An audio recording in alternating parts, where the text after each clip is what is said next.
Hey everyone, welcome to BitBlitz Horror. Tonight, I'm diving into a chilling tale from Greenwood Cross Orphanage, where dark secrets lurk around every corner. Don't forget to like, subscribe, and turn down the lights if you dare. Let's begin.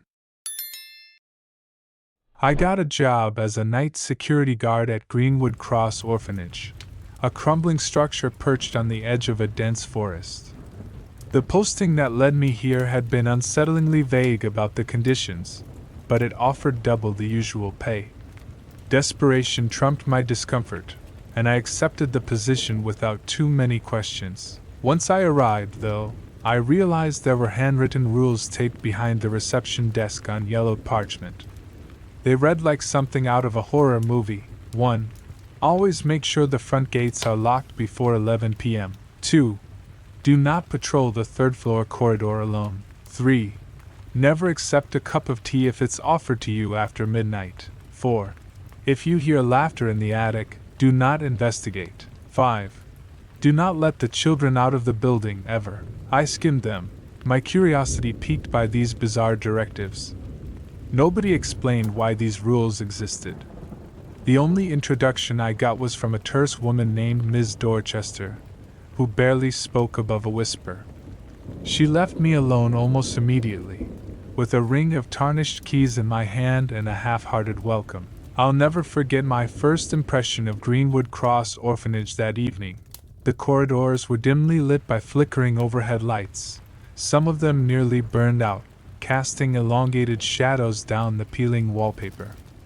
The air smelled faintly of mildew and something oddly sweet underneath.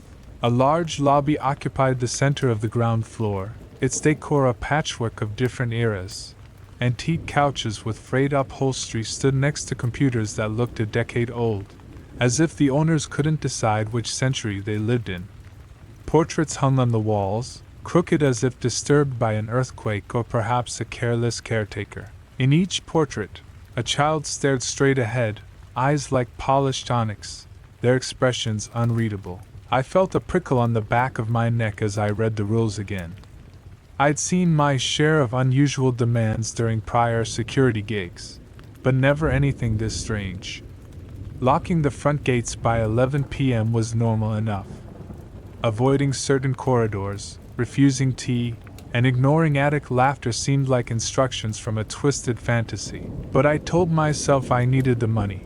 I'd keep my head down and follow the guidelines. If that was all they required, I could handle it. On my first night, I arrived at 10:30 sharp.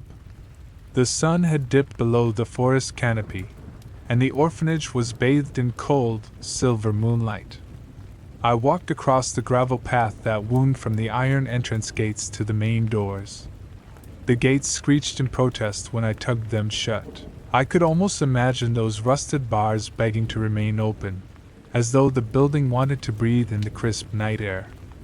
I latched them carefully and pulled on them twice for good measure. Inside, the old walls groaned with each step.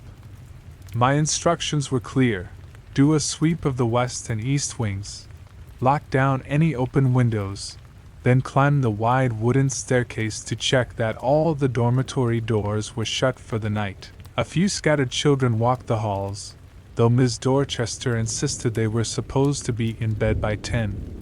They looked timid in their nightclothes, glancing at me with hollow eyes as I reminded them of curfew. I noticed a few curious details that, under normal circumstances, I might have chalked up to the orphanage's ancient structure. In certain spots, the floor was warped, sloping downward like a funnel. If you dropped a pencil, it would roll straight to those sunken sections. At random intervals, I'd catch a scent of sulfur, faint enough to be missed but pungent enough to make me gag when I focused on it. Every door appeared fitted with both a standard lock and a carved wooden insignia, some crest featuring a stylized raven perched atop a spindly branch. By 11, I had secured the gates and returned to the front lobby. Ms. Dorchester was nowhere to be found. The staff offices were vacant. I was alone in the corridor, though I heard a steady tapping sound from somewhere above. Remembering the rules, however, I was more concerned that it was nearly midnight and I was suddenly thirsty. I recalled the bizarre directive never to accept tea if offered after midnight. Who would possibly offer me tea at this hour? I made my way to the small kitchen, deciding I'd brew coffee instead. The fluorescent lights hummed overhead as I rummaged through dusty cupboards. I found instant coffee granules that were well past their expiration date, but desperation made me scoop some into a mug and pour hot water over them. The aroma was stale, but at least it was warm. The tapping overhead persisted, paired with a soft giggle that seemed to travel across the ceiling. The memory of rule number 4, never investigate laughter in the attic, echoed in my head. While sipping my watery coffee, I reasoned that the laughter might simply be a child who couldn't sleep. But this was no ordinary place. My spine tingled each time I heard that faint laughter drifting toward me like a whisper. The instructions were firm: do not check the attic. If that was how they wanted things, who was I to question it on my first night? I busied myself with the official tasks. I walked the winding corridors, their worn carpet muffling my steps. The doors to the children's dorms were locked from the outside. Each one had a small window near the top. Through one, I saw an unsettling sight: a child sitting upright on the bed, staring at the ceiling, eyes wide in the darkness. His silhouette froze me in my tracks, and for a moment, I contemplated speaking to him. But my presence might startle him, so I moved on quietly, trusting that the caretaker staff knew best. The clock in the lobby chimed midnight ominously. And that was when I heard something new, a gentle knock on one of the hallway doors. I stopped, heart thumping. It was a single knock, coming from the door at the end of the second-floor corridor. That door had no sign, no identifying plaque. It looked older than the rest, slightly ajar. I hesitated, remembering no rules specifically mentioned unexplained knocks except the attic laughter one. So I convinced myself it might be a staff member or a child needing help. I approached slowly, calling out, "Hello? Is someone there?" My voice trembled. The door opened wider on its own, squeaking. The space beyond was pitch black, and a rush of cold air hit me as if plucked from a winter night. I craned my neck to see inside, but the corridor behind me was so dim that my flashlight barely penetrated the darkness ahead. I stepped forward, shining the weak beam along the floor. It appeared empty. No furniture, no occupant. Just an unsettling chill. My breath fogged the air. I realized how cold it was in there, far colder than anywhere else in the orphanage. The walls, from what I could see, were covered in tattered wallpaper depicting ravens in flight. Raven motifs, again. I recalled the crest on the doors. Was there some significance to that bird? I inched further inside, feeling the draft intensify. Then, a voice behind me whispered, "You shouldn't go in there." I spun around with my heart in my throat. An older boy with tired eyes stood a few feet away in striped pajamas. He looked at me with genuine fear.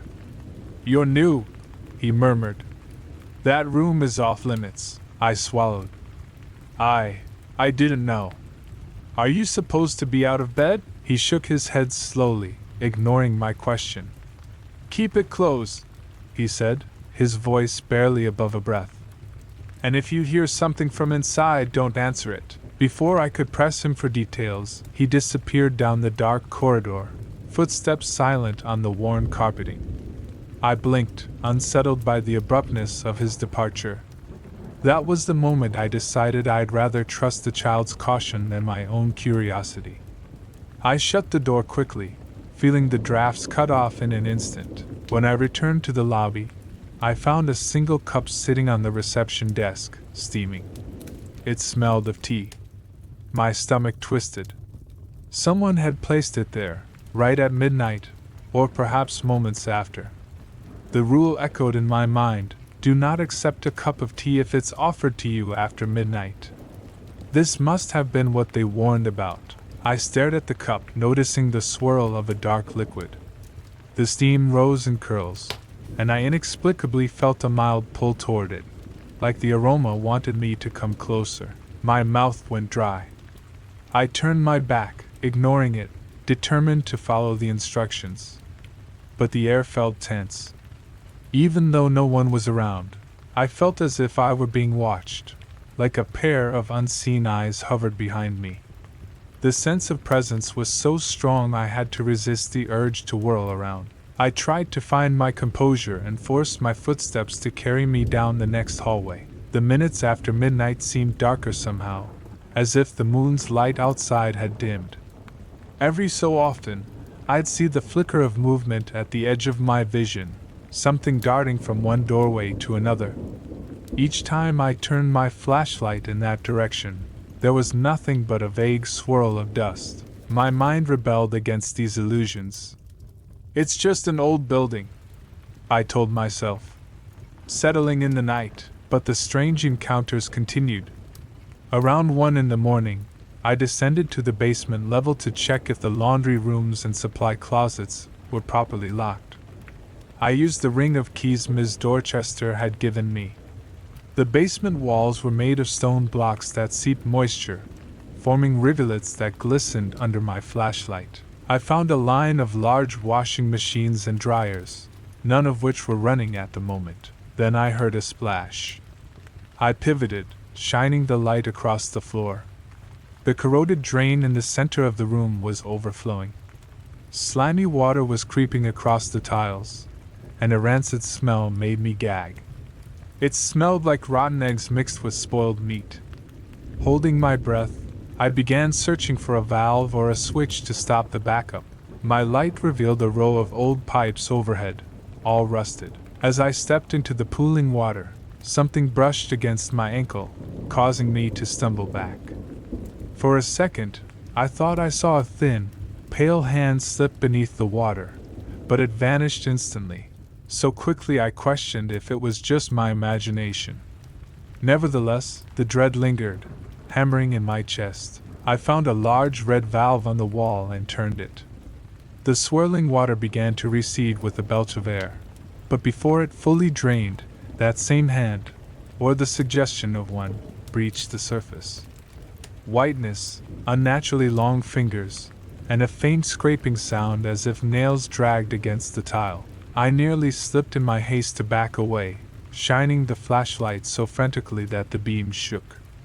But by the time I steadied the light, the water had drained completely, leaving only damp tiles. I was sure I had seen something. The longer I stood there, the more I sensed I shouldn't remain. The basement felt like a tomb, dank, claustrophobic, and full of hidden corners. I scrawled a hasty note about a plumbing issue to mention to Ms. Dorchester and left as quickly as I could. Back upstairs, the corridor's overhead bulbs buzzed.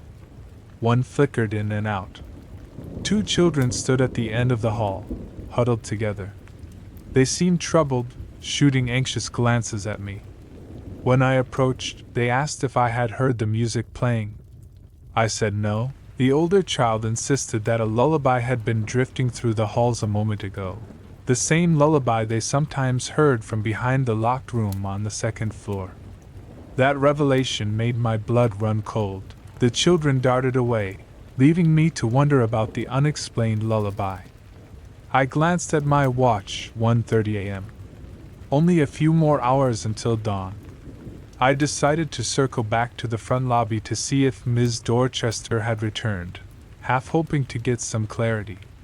Instead, I found the desk empty. Worse, the cup of tea had spilled across the papers there, staining them a dark brown. Steam still rose from the puddle, as if it had only just been knocked over. I swallowed hard, stepping back. The rest of the night was an unnerving tangle of half-seen shapes and ephemeral noises. That first dawn, when I finally stepped out of the orphanage, it felt like surfacing for air after nearly drowning. My heart was still pounding, and my mouth was dry from too many adrenaline spikes, but the morning sun on my face offered a tiny glimmer of relief. The next night, I arrived prepared for more strangeness, though I wasn't sure how one truly prepares for the surreal. This time, Ms. Dorchester greeted me in the lobby. wearing a deep blue dress buttoned to her chin. Without preamble, she asked if I had followed all the rules. Wearily, I answered that I had, though I was sorely tempted to investigate that laughter in the attic. She nodded in stern approval, then walked away, as if that conversation concluded everything she needed to know. I locked the gates at 11, did my rounds, and listened closely for any unusual sounds. The children continued to whisper about that lullaby in the halls, but I couldn't hear it. Perhaps my ears weren't attuned. Instead, I caught soft footsteps behind the walls, as if something was scuttling along the interior. At exactly midnight, I made sure to avoid the reception desk entirely, fearing another cup of tea might be waiting. But something else appeared in its place. A porcelain doll lay on the desk surface, half dressed in old-fashioned garments. It had an unnerving grin, chipped paint revealing blank plaster beneath. I stepped closer, compelled to examine it. Around its neck was a small tag that read, "This belongs to the lost one."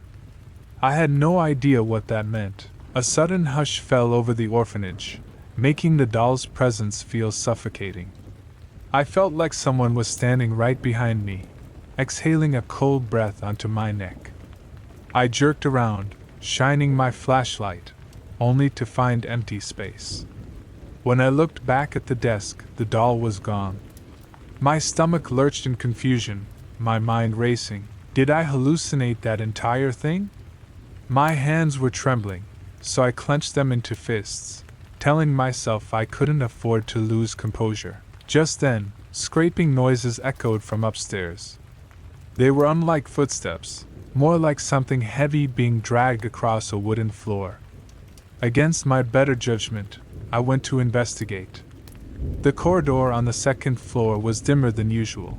A few bulbs had gone out, leaving pockets of near-total darkness. The door leading to that forbidden storage room, the one I'd left tightly shut, was slightly open again.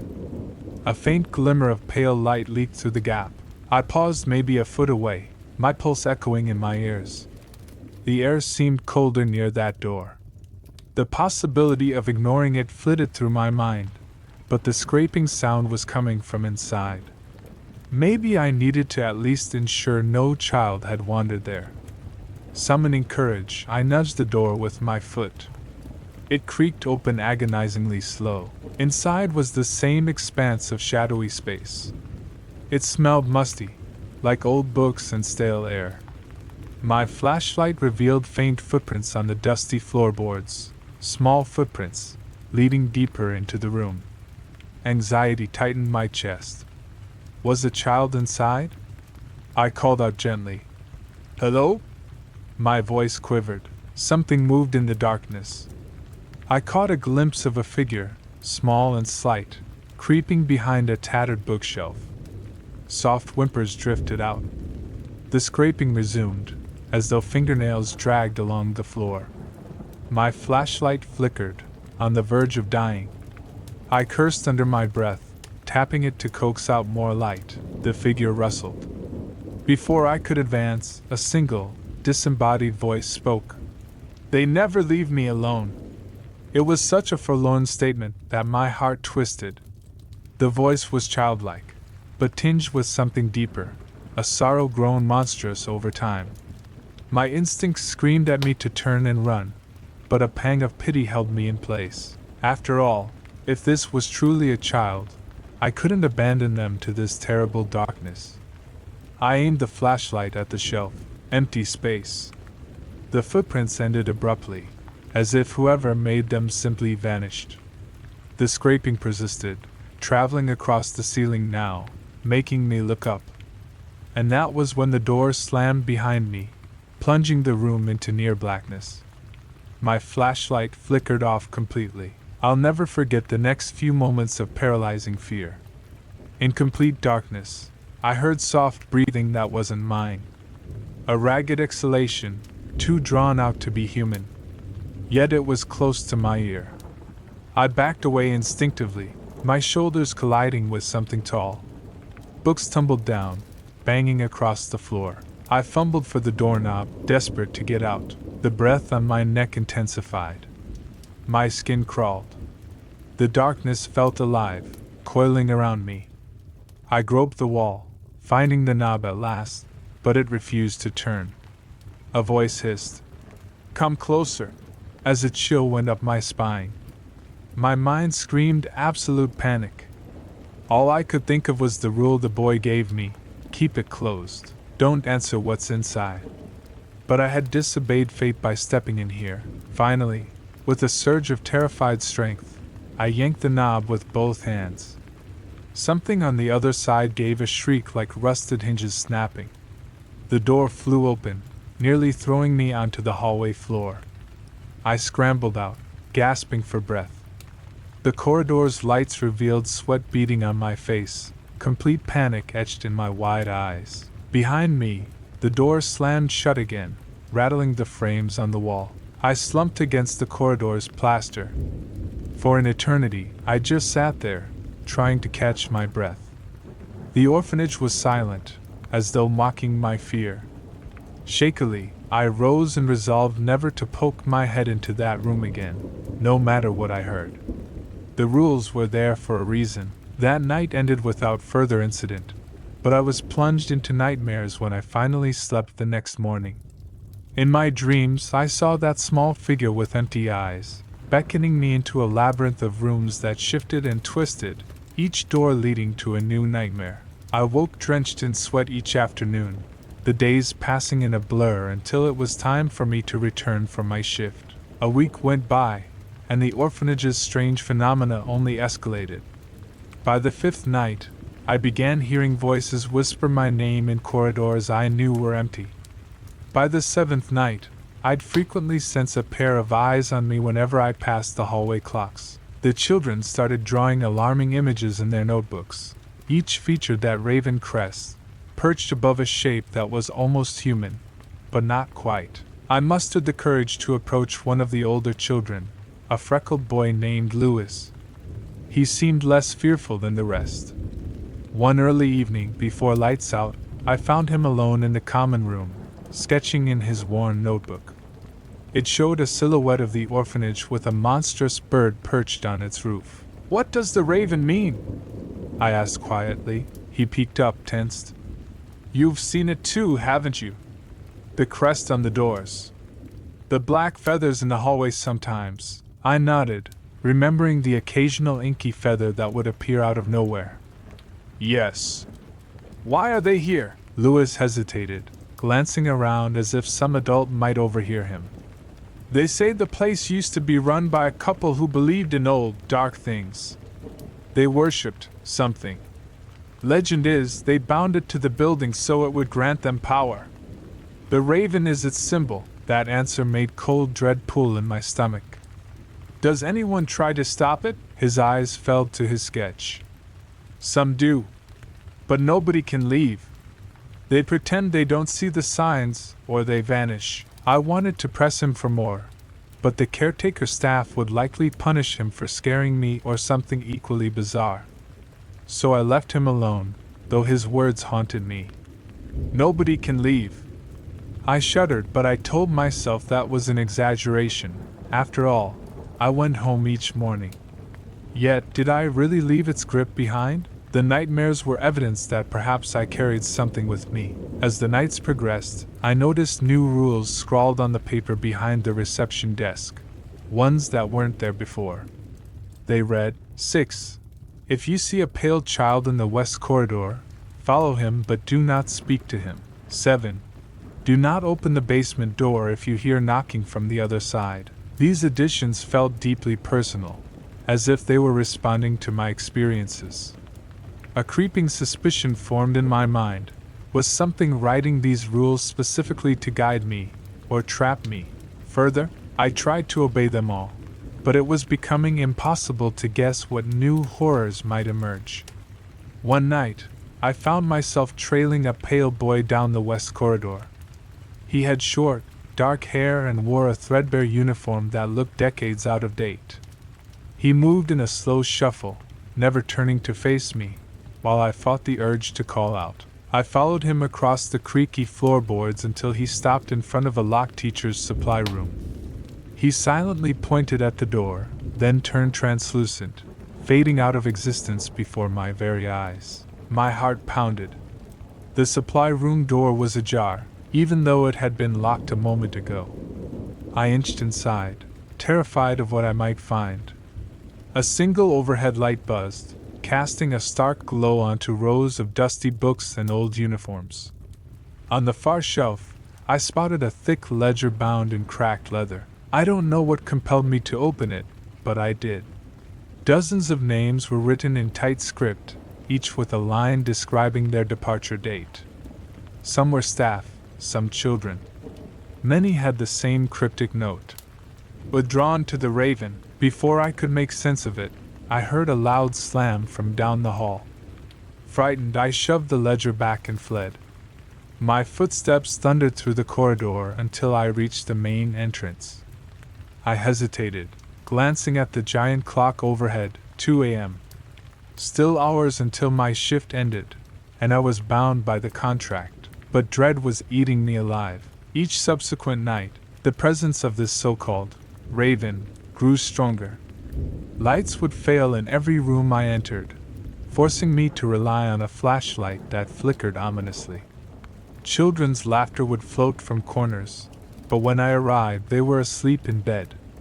The caretaker staff was nowhere to be found after midnight. Doors that I'd locked the previous evening would be wide open the next. Something was playing with me, inviting me deeper into the building's secrets. I lasted another 4 nights before the basement door incident. That night, I was patrolling the ground floor, checking windows, when I heard insistent knocking coming from the basement. It was 1:45 a.m. My first instinct was to open it, see who needed help, but rule number 7 came back to me. Do not open the basement door if you hear knocking from the other side. The knocking grew louder, almost frantic. The worst part was hearing a voice that sounded like a child crying. Please! Please help me! But I forced myself to stay put, my hand trembling on the doorknob. Muted sobs and repeated pounding threatened to override my sense of self-preservation. I nearly surrendered, but something inside me whispered, "This is a trap." So I stood there, agony warring with reason, until the sobs vanished abruptly. The door went silent. I only breathed again when the corridor's overhead light flickered back on. But at that moment, the smell of sulfur rose in the air. A single bubble of liquid seeped under the door, blackish, foul-smelling fluid that evaporated almost instantly. My stomach churned. Had I opened that door, I sensed I would have let something unspeakable into the orphanage. Or possibly let it out, dooming whoever remained. An hour later, while making my last rounds, I spotted a new note pinned to the bulletin board near the lobby. In shaky handwriting it said, "Thank you for not letting me in." The letters were scrawled in black ink, almost dripping.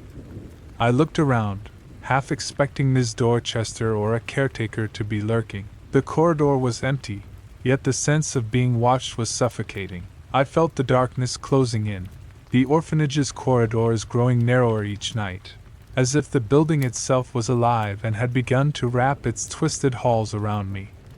By now, my eyes burned with fatigue. My nerves were frayed beyond belief, and I had seen enough to know something ancient and malevolent haunted these halls. But I kept showing up. Maybe the ominous lure of double pay had me in its claws, or maybe a deeper compulsion prevented me from quitting. Then came the night everything reached a crescendo. It was the 12th night of my employment. A fierce storm rattled the windows, lightning flashing across the forest.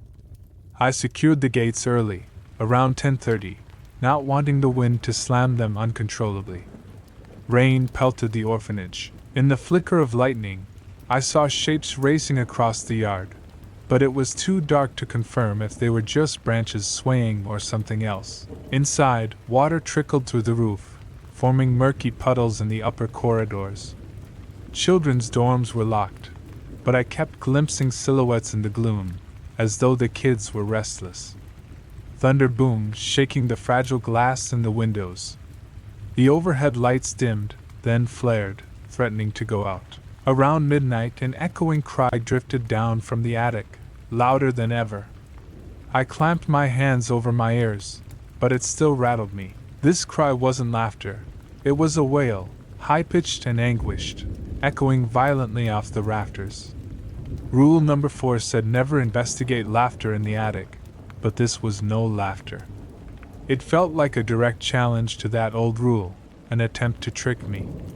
My heart hammered. Lightning again revealed a staircase I'd barely noticed before, leading up into the gloom. I tried to ignore it, but as the night wore on, the wailing intensified, joined by strange chanting, like multiple voices layered in chorus.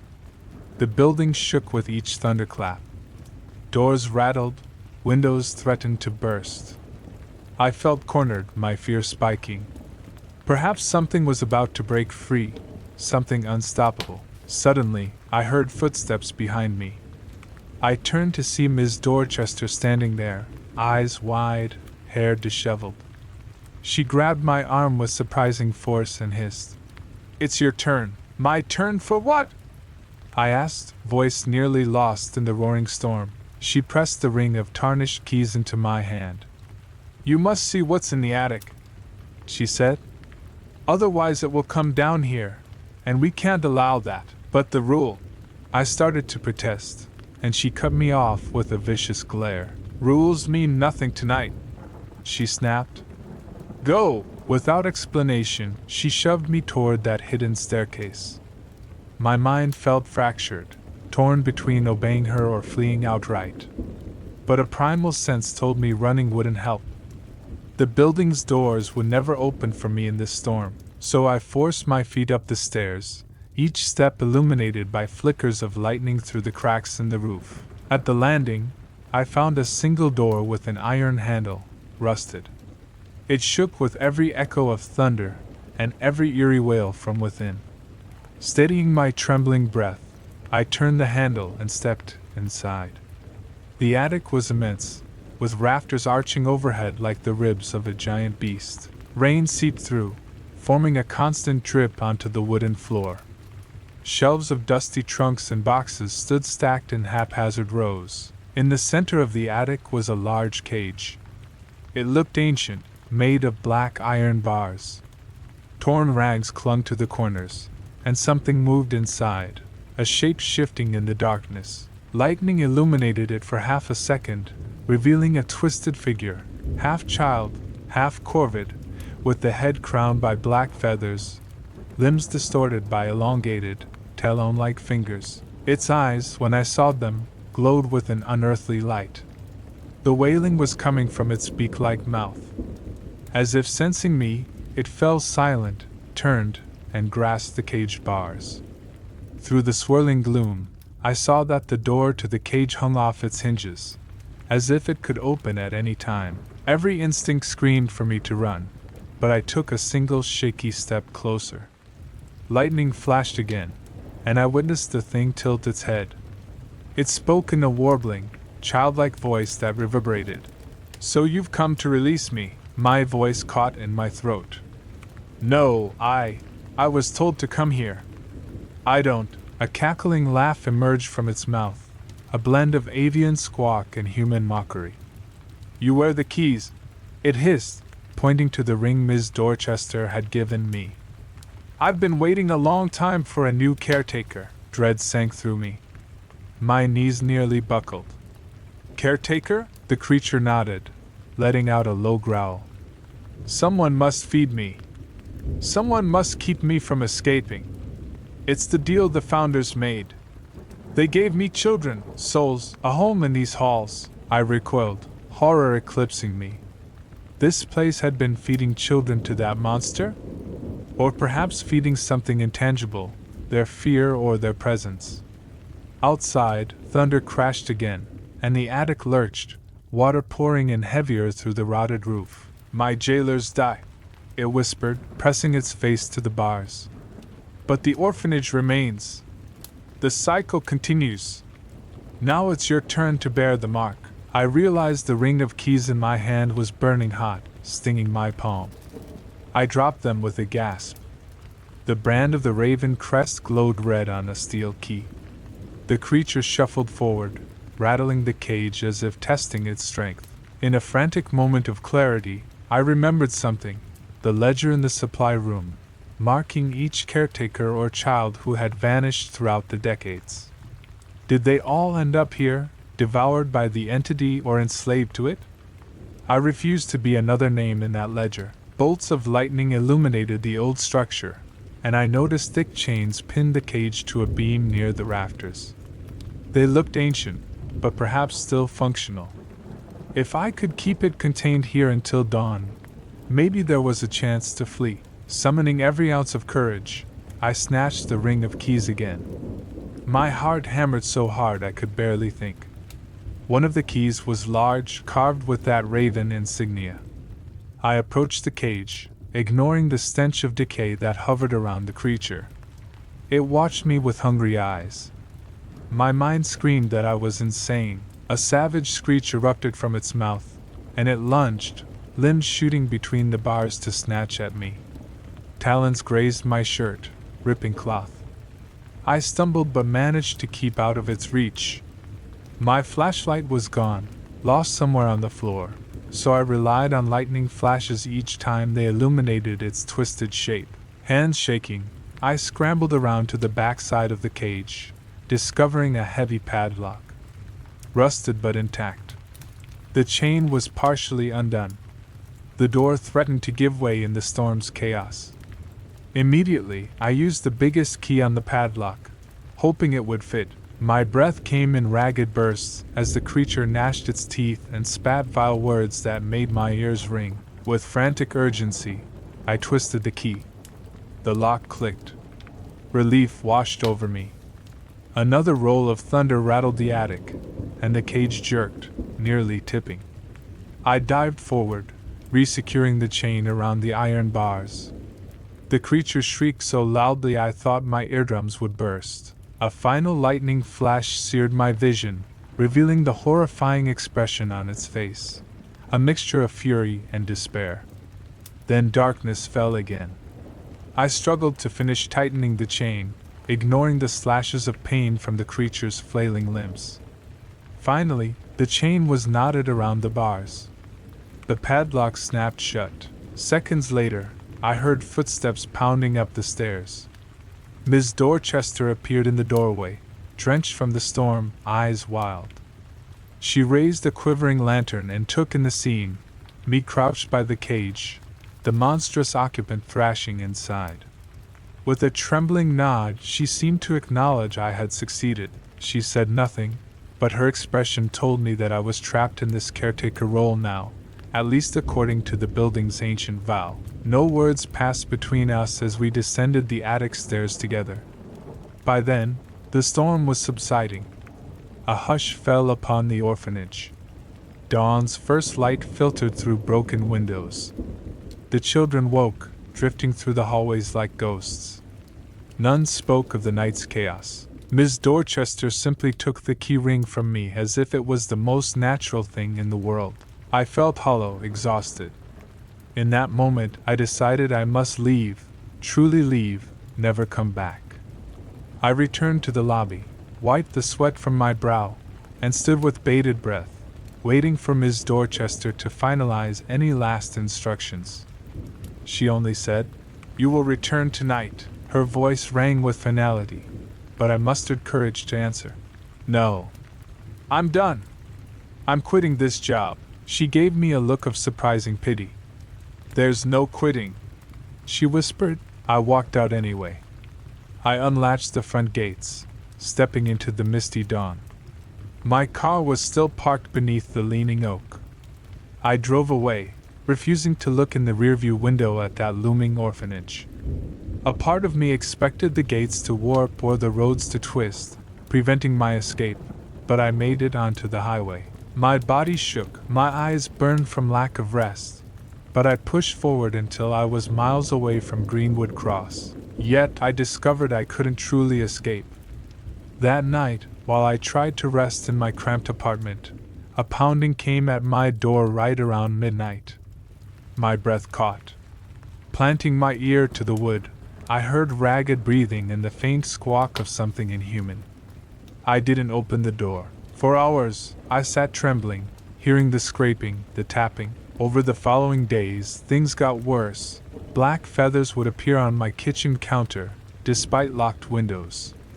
Sometimes I'd wake to find the faint outline of small footprints in my living room.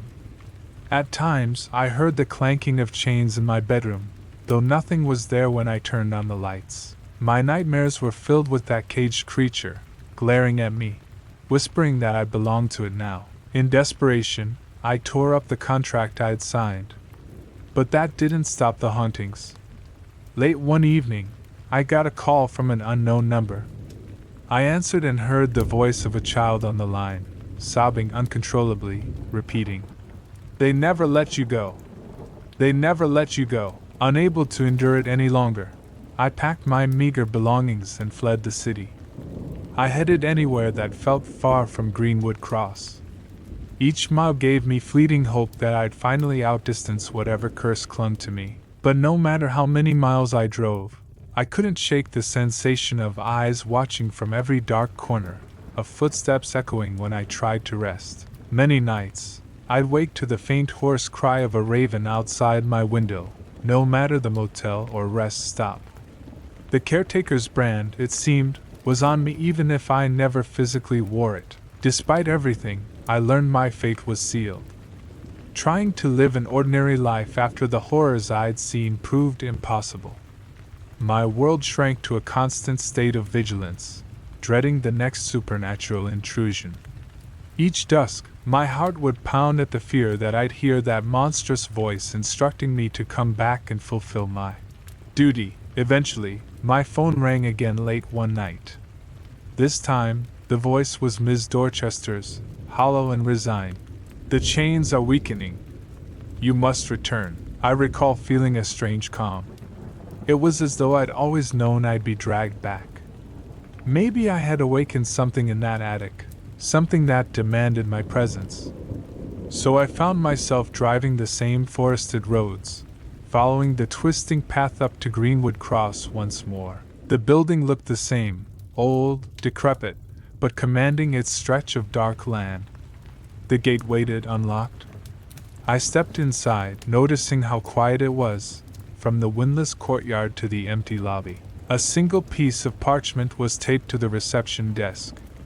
It read, "Welcome back."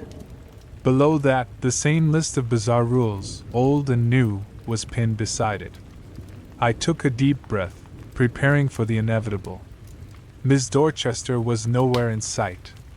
Perhaps she entrusted me with the final watch, or perhaps the building had claimed her, as it did so many. Then I heard the childlike cry from the upstairs corridor. My hand instinctively reached for that ring of keys, which was now lying on the desk, waiting for me.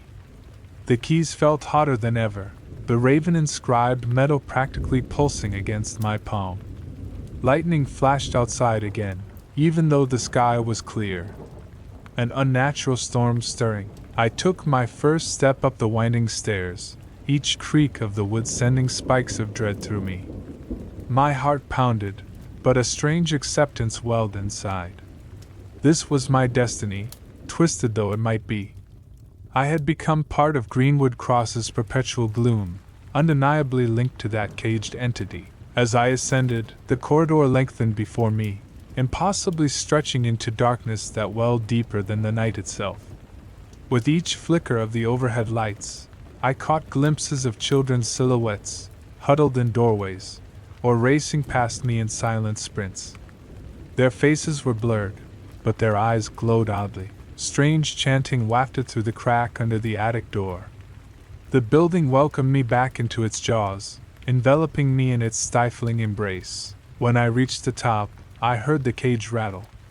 The occupants slammed the bars, letting out a monstrous cry that shook my soul. A swirl of shadows coalesced at my feet, and I nearly tumbled backward. But I felt the ring of keys pulse again, almost guiding my hand. "Come closer," it hissed, voice dripping with malevolence.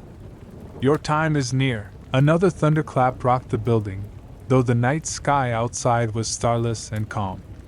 I stood in the attic's threshold, the moist air thick with the smell of decay. The door eased open as if by an unseen wind, revealing that monstrous shape behind the bars, half submerged in darkness, feathers wet and slick. A single lantern flickered on a beam overhead, casting dancing shadows across the floor. Against my rational mind, I stepped inside, drawn by an inexorable pull. Perhaps it was fate. Perhaps it was the building's ancient magic. The chains remained in place, but they looked corroded. The creature pressed against the bars, glaring at me with fiery eyes. You must feed me, it growled.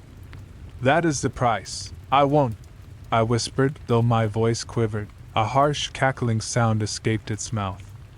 Then you shall pay in blood. Lightning erupted from nowhere, striking the rafters and filling the attic with a flash that blinded me.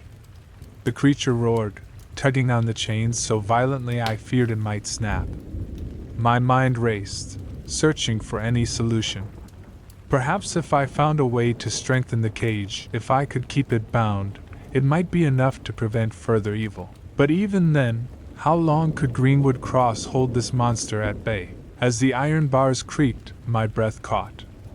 I rushed to the side, searching for any leftover spool of chain or another padlock.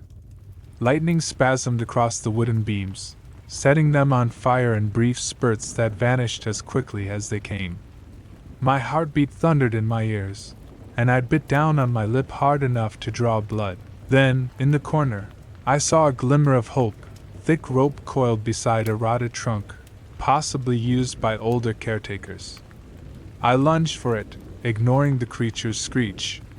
Grabbing the rope, I wrapped it around the cage door, pulling it tight. It wouldn't be half as secure as iron chains, but maybe it would hold. Every bit of me shook as I tied knots, weaving it around the bars. The creature's claws raked the air, slicing a gash across my forearm. I cried out, warm blood trickling down my sleeve. Stars danced in my vision from the pain, but I continued. With each knot, the creature howled, hurling curses and promises of torment. My tears mixed with sweat as I pulled the rope taut, blood pounding in my ears. Finally, I latched the rope's end to a metal hook in the beam. The monster battered the cage, but for now, it seemed contained.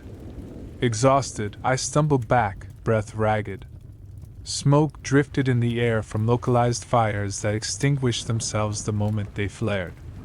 The entire attic smelled like a battlefield. In the hush that followed, I wondered if I had truly succeeded or if this was just another temporary reprieve. The orphanage had thrived for years on the boundary between dread and despair, feeding an ancient entity. I doubted rope and rusted iron would hold it forever. But maybe, just maybe, it would hold it until dawn, and I resolved, with painful clarity, that at dawn I would flee once more, or find a way to destroy Greenwood Cross if I must. Even if it cost me everything. I limped out of the attic, pressing a rag to the cut on my arm, adrenaline still surging. In the corridor below, the light steadied, the children's silhouettes gone. I took each step slowly, while the storm outside faded into silence. The building was eerily calm, as though exhausted from this latest outburst of malevolence. I reached the lobby and dropped onto one of the tattered couches, my mind spinning. I realized I no longer felt the sense of eyes watching me. The air felt still, stagnant. For a moment, I let closed eyelids claim me, drifting in a haze of half-conscious thought.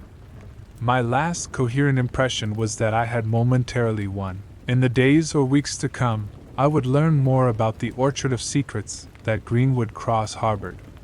Perhaps I'd gather enough courage and knowledge to break the cycle. For now, I simply existed in a daze, battered but not defeated. When the first sunlight broke through the windows, I found the ring of keys lying next to me on the couch, as if placed there while I slept. Each key glowed faintly in that golden light. The raven insignia looked oddly peaceful, its carved lines seeming less ominous than before.